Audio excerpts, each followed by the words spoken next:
মাত্র 200 টাকায় এত কিছু খেলাম আমরা।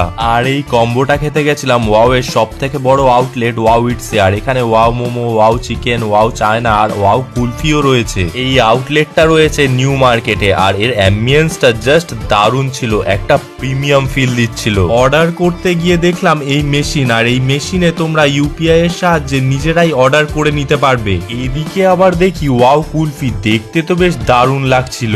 আর এইবার আমাদের সামনে অর্ডারটা চলে এসছে, আর এখানে আছে 8 পিস দার্জিলিং মোমো, 2টো কোল্ড ড্রিঙ্কস আর 2টো মোবার্গ। প্রথমেই শুরু করলাম এই দার্জিলিং মোমোটা দিয়ে, আর ছিঁড়তেই দেখলাম বেশ ভালো পরিমাণ স্টাফিং রয়েছে। এবার একটু শেজওয়ান চাটনি দিয়ে গালে দিতেই দারুণ লাগলো খেতে। তারপরেই ট্রাই করলাম এই মোমোয় ভরা বার্গার মোবার্গ, আর খেতে ছিল অসাধারণ। এবারে একটু কোল্ড ড্রিঙ্কস খেয়ে গলাটা ভিজিয়ে নিলাম। আর আমরা এখানে চিয়ার্স করে মোমো খাই। আর তোমাদের কম্বোটা কেমন লাগলো জানিও, আর ভিডিওটা ভালো লাগলে সাবস্ক্রাইব করে দিও।